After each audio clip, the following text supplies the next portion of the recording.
Sejam bem-vindos ao canal Pharma.rpg. Se você chegou aqui com base no nosso jogo, muito obrigado pelo apoio.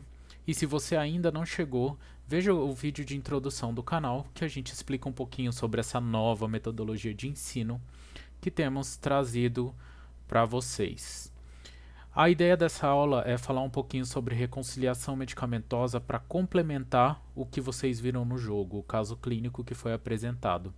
É um caso clínico bem simples, mas é importante que a gente sempre tenha um embasamento para nossas atividades e a ideia aqui é aprender. A ideia é que vocês tenham um embasamento não só para fazer as atividades, mas também para entender por que é feito cada uma delas. Reconciliação medicamentosa é algo muito simples, é um processo que basicamente é a obtenção da lista de medicamentos e dos medicamentos que os pacientes faz uso habitual, faz uso em casa, e comparação com a prescrição em todas as transições de cuidado. Então a reconciliação medicamentosa, ela pode acontecer desde a entrada num hospital, desde a passagem por um ambulatório, até dentro do próprio hospital, quando o paciente transiciona de uma UTI para uma unidade de menor complexidade ou vice-versa. E a gente sempre tem que estar disponível para fazer isso. Isso é uma das atividades que, se não é, deveria ser um dos maiores carros-chefes da atuação do farmacêutico. A gente vai entender melhor. Essa aula tem pouquíssimos conceitos. O conceito que eu quero trazer da aula é esse. E muito mais uma sensibilização em relação ao tema para que a gente entenda por que ele é tão importante e por que a gente fala tanto e por que os órgãos de qualidade, por exemplo o IHI, fala tanto sobre reconciliação medicamentosa e a sua necessidade no dia a dia. A gente tem basicamente 3 níveis de atenção para o paciente passar, que é a atenção primária, que é o clínico geral, o cardiologista dele pode ser considerado primário, ou todas as atividades que ele faz para a sua base de saúde. O que é isso? Todos os lugares que ele vai para conseguir medir a pressão, todos os lugares que ele vai para conseguir medir a glicemia, os médicos que ele acompanha com maior frequência para fazer os seus check-ups, entre aspas. E alguns pacientes precisam da atenção secundária. A atenção secundária já é aquela clínica especializada que traz centros de imagem, que traz pronto atendimento. O cardiologista pode entrar tanto na primária quanto na secundária, dependendo de como o paciente passa por ele, assim como todos os especialistas podem, porque hoje em dia a gente tem o fenômeno dos pacientes irem direto ao especialista quando eles precisam de algo. Eles não passam por um clínico geral e depois passam com o especialista. Às vezes o médico principal deles é o especialista, é o cardiologista, é o neurologista, e ele acaba entrando com uma atenção primária a depender das atividades que ele faz, tá? Isso daí é uma classificação em relação à complexidade. Por isso que a atenção terciária são os hospitais de alta complexidade. São os lugares que o paciente vai para conseguir fazer uma ressonância, o paciente precisa de uma atenção especializada porque ele tem um câncer, porque ele tem uma descompensação cardiológica e ele precisa ficar sob atenção de alta complexidade.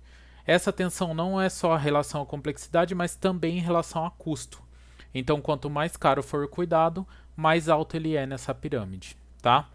Isso é uma classificação que é do SUS a princípio, mas que vale para qualquer uma das atividades feitas em saúde. Todo o sistema organizacional da saúde, as redes de saúde atuais que estão se criando no particular, elas têm como base toda essa pirâmide. E apesar de talvez não classificar como atenção primária, muitos têm ambulatórios que podem ser considerados atenção primárias. E isso vale para todas as outras atividades do seu convênio, para todas as outras atividades de saúde particular que vocês resolvem pagar. E agora a ideia aqui é trazer um caso clínico do Sr. João. Esse caso clínico ele não traz conceito, ele traz uma sensibilização do porquê que a reconciliação medicamentosa é importante. Eu vou passar ele bem rápido, que é um caso extenso, mas a ideia é que vocês se sensibilizem e pensem quantos senhores Joãos já passaram na vida de vocês, quantos vocês já atenderam e por que que a gente tem que dar uma atenção especial para a reconciliação. Então eu vou ler rapidinho, vou passar o caso rápido para que o vídeo não fique muito extenso. E qualquer dúvida, deixem nos comentários que a gente conversa depois, tá bom? Ou mandem por e-mail também, o e-mail é farma.rpg@gmail.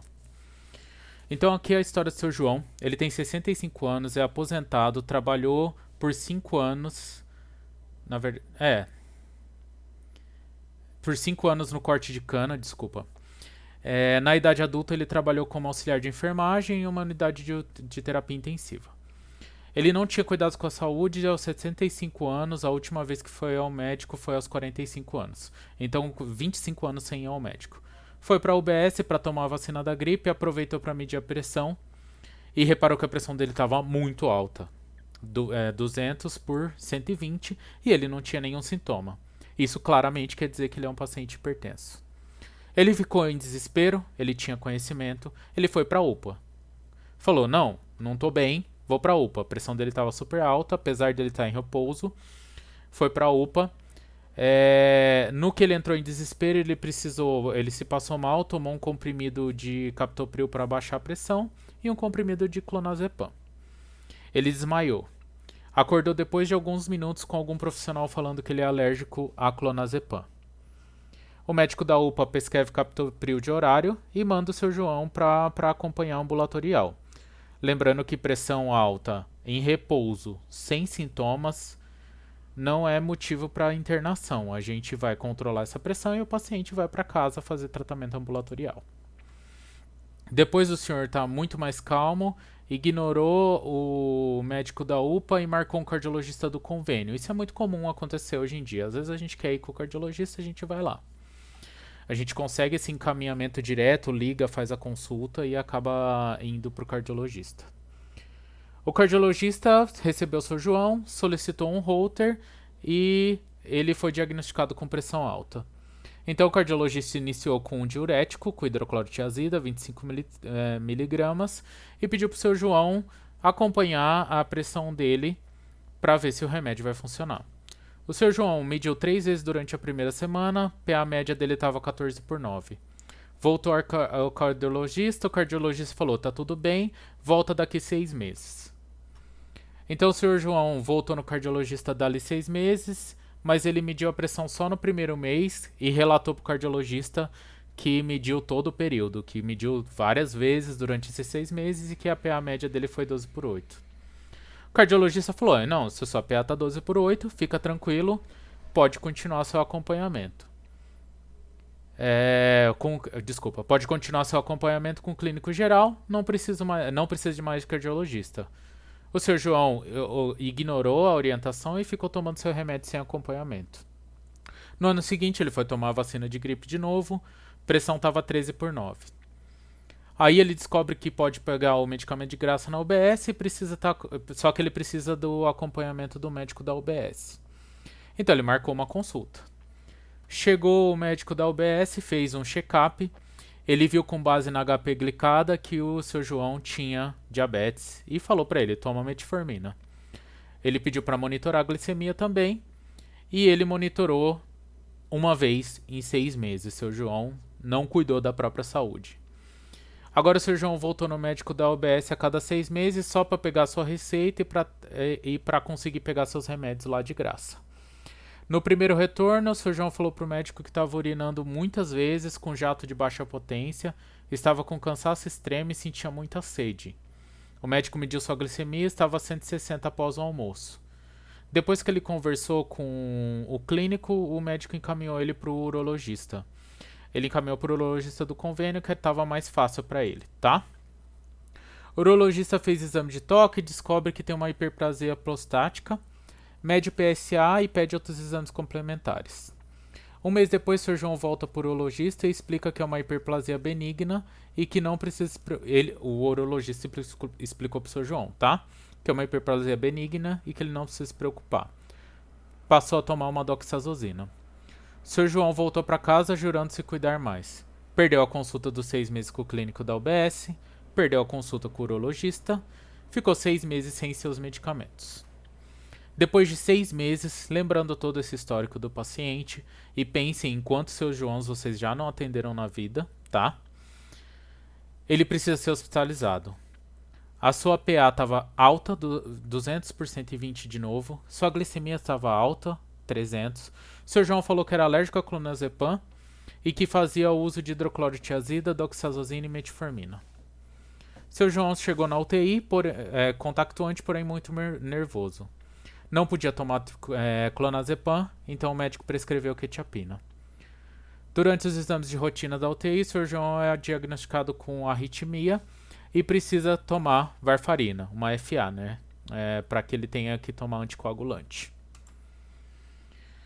Após o cateterismo, seu João teve alta da UTI. Na alta da UTI, ele saiu com a prescrição básica: atenolol para controle de frequência, simvastatina AS, varfarina com controle de NR, provavelmente, apesar de não estar descrito no caso, quetiapina, insulina e omeprazol. O Sr. João passou a se cuidar, a esposa do Sr. João passou a estar muito presente e ajudou ele a se manter tratando esses medicamentos. Lembrando, só um adendo aqui importante. A reconciliação medicamentosa ela é feita em todo o processo do paciente. O Sr. João chegou na UTI, ele não tem nenhum transtorno psiquiátrico de base, até onde a gente sabe. Ele só estava nervoso quando chegou na UTI. Ele saiu com quetiapina de alta. Ele realmente precisava dessa quetiapina? Pensa que ele tem uma FA, ele tem diabetes e ele tem uma hiperplasia benigna. De próstata, no caso. Então ele não precisa dessa quetiapina e ele saiu de alta hospitalar, tá? Com quetiapina. Por que eu fiz esse adendo aqui? Porque a gente lembra da reconciliação, principalmente nos hospitais que tem acreditação, na entrada e na saída do paciente. A gente muitas das vezes acaba perdendo ela no processo de transição de cuidado. Então é muito importante a gente lembrar que a transição de cuidado também é muito importante.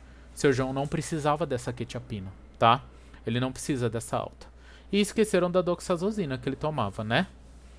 Esqueceram total e deram alta sem a doxazosina para ele.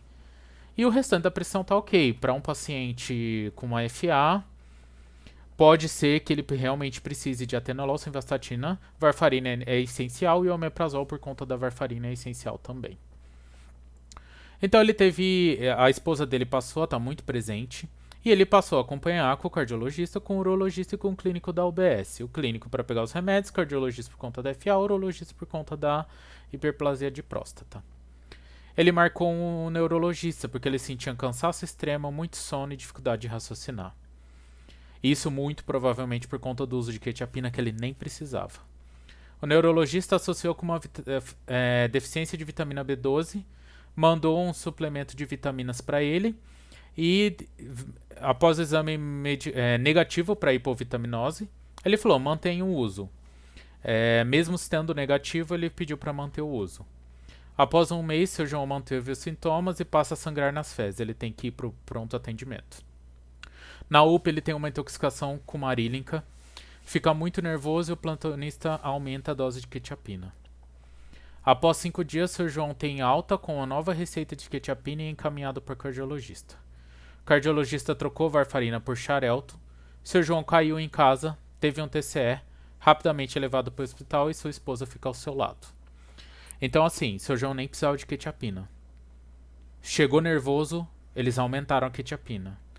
Muito provavelmente essa queda que ele sofreu num paciente de 67 anos tem uma boa participação da quetiapina que foi aumentada. E a troca da varfarina por xarelto foi uma escolha sábia, tendo em vista que o paciente teve intoxicação com marínica. É menos provável que ele tenha uma intoxicação ou um sangramento, no caso, intoxicação é 0 de chance, né? Mas um sangramento usando xarelto do que varfarina, tá? E aí você pega o seu João. Aí sim, aqui é onde você pegou o seu João. Você já conhece toda a história dele. Quer dizer, você como profissional, pegando o seu João nesse momento, não conhece a história dele. Mas eu apresentei toda a história antes de te mostrar isso. O seu João chegou aqui. A evolução dele na médica é essa da esquerda. Tá aguardando tomografia, aguarda leito de UTI, a esposa não sabe referir o uso prévio de medicamento. A evolução farmacêutica de quem admitiu ele, de quem chegou inicialmente, de quem foi o primeiro farmacêutico que viu ele, é a mesma. Basicamente tem toda a descrição do caso clínico dele e a esposa não sabe referir, o paciente está confuso. O farmacêutico que admitiu ele pediu para a esposa trazer os receituários e medicamentos. Seu João está estável, porém confuso, ele teve um TCE. E a esposa está muito preocupada e, apesar de não conseguir raciocinar direito, trouxe as receitas e medicamentos que encontrou na gaveta do seu João para te ajudar. Lembrando que nem todo mundo é igual à esposa do seu João, que consegue trazer as receitas, os medicamentos, mas a gente tem que lembrar que é extremamente necessário isso para o nosso cuidado, tá? O máximo de informação que a gente conseguir nesse momento é o que a gente pode fazer, é o que traz qualidade para o nosso serviço. E aqui estão as receitas do seu João. Ele tem uma receita de captopril da UPA 24 horas, uma receita de hidroclorotiazida do cardiologista, outra receita de hidroclorotiazida do cardiologista, uma receita da UBS com hidroclorotiazida e metformina, uma receita com doxazosina do urologista, uma receita do hospital com atenolol, simvastatina, AS, quetiapina, omeprazol, insulina NPH e varfarina, uma receita do neurologista com geriaton, um receituário médico da UBS com atenolol, simvastatina, AS, quetiapina, insulina, NPH, omeprazol e varfarina, um receituário do cardiologista com xarelto e um receituário da UPA com uma dose diferente de quetiapina, maior que a dos outros receituários. Além disso, a gente tem, junto aos medicamentos dele, diclofenaco. Eu só pus diclofenaco, é isso aí. Junto aos medicamentos dele, que são todos descritos nas receitas, tem o diclofenaco, tá? E aí você faz o quê? Chora, né? Com tudo isso de informação, como é que a gente vai organizar? Agora a gente analisa os medicamentos dele. A gente pega o medicamento, conversa um pouquinho com a esposa e dá uma olhada. Na caixa a gente percebe que a doxazosina está vencida, que a metformina está vencida, que a hidroclorotiazida está vencida e que a insulina estava guardada na gaveta dele e só tinha uma seringa e uma agulha lá dentro. Ou seja, ou ele estava usando com uma seringa e uma agulha várias vezes, ou ele não estava usando e a insulina estava na gaveta. Ela não estava na geladeira. Algumas insulinas podem ficar fora da geladeira, outras não, tá? Só lembrando, essa daqui vocês imaginem que é uma que precisa ficar na geladeira. Ou seja, a gente degradou o medicamento de estar na gaveta, tá? Qual é a sua hipótese? Olhando tudo isso aqui... Opa, deixa eu só voltar aqui. Eita, peraí, só um segundinho, tá? Olhando tudo isso aqui, a gente chega nessa hipótese. Ele tomava atenolol 25 de 8 em 8, que é o que está prescrito, tá? Simvastatina 40 à noite, AS 100 após o almoço, quetiapina 50 à noite, omeprazol em jejum, geriaton de manhã, xarelto uma vez por dia, não estava tomando doxazosina e insulina porque eles estavam vencidos, e diclofenaco quando tinha dor, apesar de não estar prescrito, você presume que ele estava tomando por conta disso, tá? Lembra todo o caminho dele? Vamos fazer uma revisão rapidinha do caminho dele. Ele descobriu a hipertensão, ignorou o captopril que o médico da UPA passou. O cardiologista prescreveu hidroclorotiazida. Ele passou pela UBS, saiu com prescrição de metformina e hidroclorotiazida, passou por doxazosina, passou por urologista e recebeu doxazosina, teve um infarto, tomou atenolol, simvastatina AS, saiu com varfarina por causa de FA, saiu com quetiapina por causa de agitação, saiu com insulina por conta da diabetes e omeprazol por causa da varfarina. Passou no neurologista, ganhou um geriaton. Passou pelo médico da UBS e recebeu uma prescrição de metformina e hidroclorotiazida. Opa, desculpa, eu repeti aqui, tá? A UPA, ele teve um problema, passou na UPA, recebeu um aumento de dose de quetiapina. E por fim, o cardiologista trocou xarelto por varfarina. E agora a realidade. Seu João acordou, conseguiu falar com a gente e a gente esclareceu o cuidado. Adendo. Lembrando que quando a gente não tem uma lista completa, quando a gente não tem uma lista acurada, a gente tem que voltar no paciente para que a gente tenha a melhor lista possível dos medicamentos que ele tomava, para que a gente entenda a trajetória dele, igual a gente mostrou aqui, e essa trajetória indique para a gente quais são as necessidades desse paciente ao longo da internação. Então, quando a gente foi conversar com o Sr. João de novo, para ter uma lista completa, uma lista melhor do que ele tomava, a gente descobriu que ele estava tomando 20 miligramas de quetiapina à noite, que ele estava tomando simvastatina à noite, tá? Quetiapina ele estava tomando de manhã, 25 miligramas e não 50. Que ele estava tomando omeprazol de 12 em 12 porque ele se sentia mal. Ele estava tomando varfarina, um comprimido uma vez ao dia, e xarelto, ele estava tomando os dois. Estava tomando doxazosina vencida. Estava aplicando insulina com a mesma seringa. E estava tomando diclofenaco todos os dias à noite porque ele tinha dor nas costas.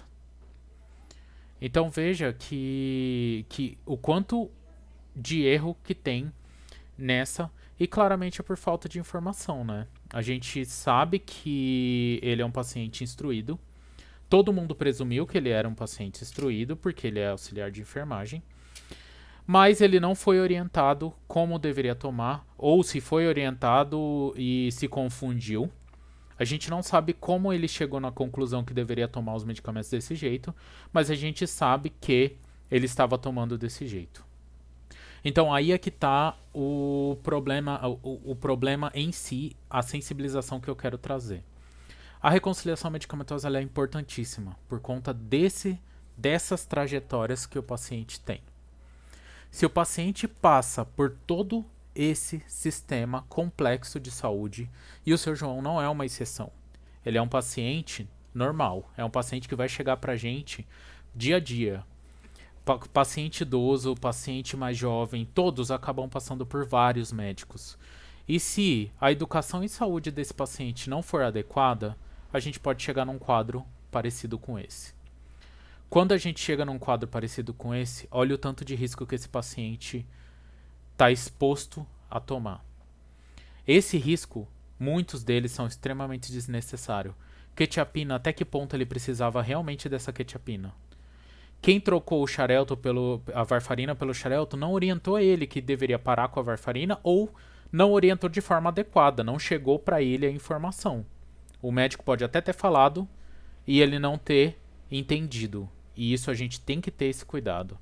Ninguém orientou ele sobre o uso de insulina, ninguém orientou sobre o medicamento vencido, ninguém orientou sobre os riscos de tomar diclofenaco, ninguém falou para ele que ele poderia aumentar a dose de omeprazol e ele foi lá e aumentou por conta própria. Então tudo isso, ao longo da vida de um paciente, olha o tanto de problema que causou. Isso é só um caso, isso é um caso fictício, eu tirei da minha cabeça, mas eu vi vários Sr. Joões ao longo da minha atuação.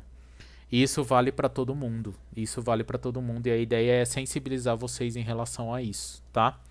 E lembrar que educação em saúde vai ao longo de todo o processo. Essa tabelinha é uma tabelinha muito comum, a maioria dos hospitais tem uma de orientação farmacêutica na alta. E a ideia dela é trazer a educação em saúde que o Sr. João precisa. É mostrar que medicamento vencido não deve ser tomado, mostrar quais são as receitas que ele deve tomar, pedir para ele segregar as receitas que ele não toma mais ou jogar fora, se vocês preferirem e se ele preferir. Armazenamento correto do medicamento, o uso de insulina, descarte de seringa e agulha, utilização, a importância dos horários e os riscos da automedicação. Isso são só algumas das orientações que a gente tem que dar para os nossos pacientes e principalmente para o Sr. João. Sem entender toda a trajetória dele, a gente não ia conseguir chegar nesse orientação, que na minha opinião é muito mais importante do que todo o resto do processo. É fazer o paciente sair do hospital bem, sabendo o que ele tem que tomar e com todos os cuidados necessários. Então é isso, pessoal. Eu espero que tenham gostado da aula. E ela vai ficar disponível aqui. Quem quiser jogar o jogo, jogue. Eu recomendo. É uma experiência nova de ensino e é isso que eu quero trazer. Mas as aulas vão estar disponíveis também para todo mundo que quiser aprender. Essa é uma aula só. Ela está saindo pro beta do jogo. E ao longo do tempo eu vou fazendo outras aulas, outros casos clínicos para trazer outros embasamentos para que o processo de aprendizado seja complementado junto ao jogo. Deixe seus comentários, deixa o like aí e aproveita para deixar alguma sugestão, alguma forma de melhoria. Muito obrigado, até a próxima.